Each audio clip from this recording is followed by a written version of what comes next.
नमस्कार।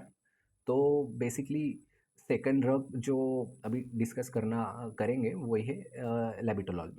तो बेसिकली जो लेबिटोलॉल है उसका अगर इंट्रोडक्शन पार्ट देखें तो लेबिटोलॉल का मैकेनिज्म ऑफ एक्शन है कि वो alpha 1 receptor, beta 1 receptor and beta 2 receptor को ब्लॉक करता है। और लेबिटोलॉल का मेन यूज़ है हाइपरटेंशन, कि वो हाइपरटेंशन में यूज़ होता है। तो अभी अगर डोज अगर डिस्कस करें तो basically labetalol is use in hypertensive emergency और हाइपरटेंसिव अर्जेंसी।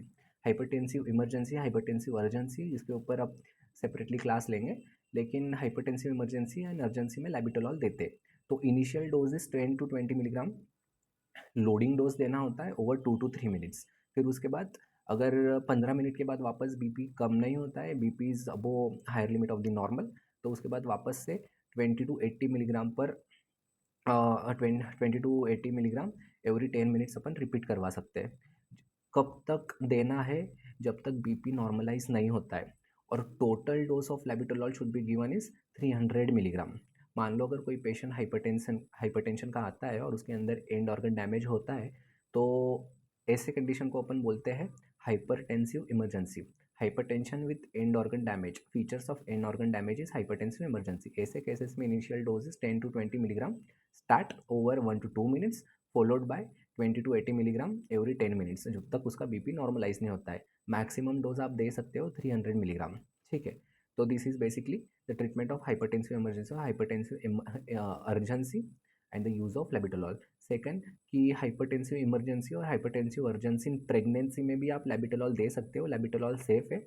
और जैसे मैंने बोला आईवी और इन्फ्यूजन, आईवी और इन्फ्यूजन ये प्रेगनेंसी और नॉर्मल पेशेंट में सेम होता है उसका डोजेज।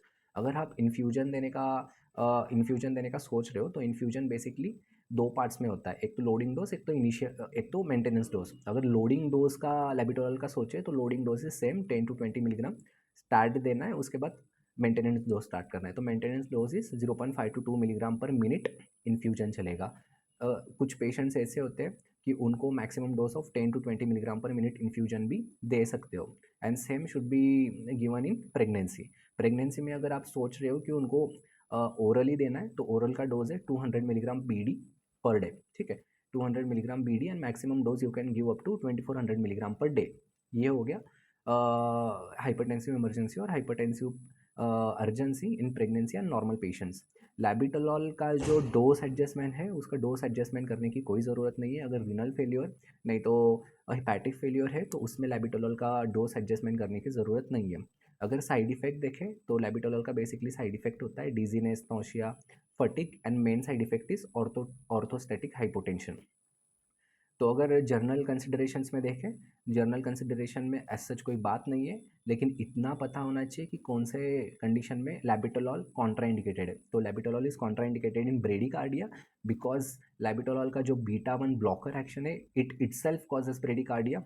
ब्रोंकियल अस्थमा, लेबिटोलॉल का जो बीटा 1 और बीटा 2 ब्लॉकर एक्शन है दैट विल कॉज ब्रोंकोस्पाज्म, इसलिए ब्रोंकियल अस्थमा में labetalol is contraindicated. Heart blocks में labetalol is contraindicated and heart failure में इटसेल्फ लेबिटोलॉल इज कॉन्ट्राइंडिकेटेड।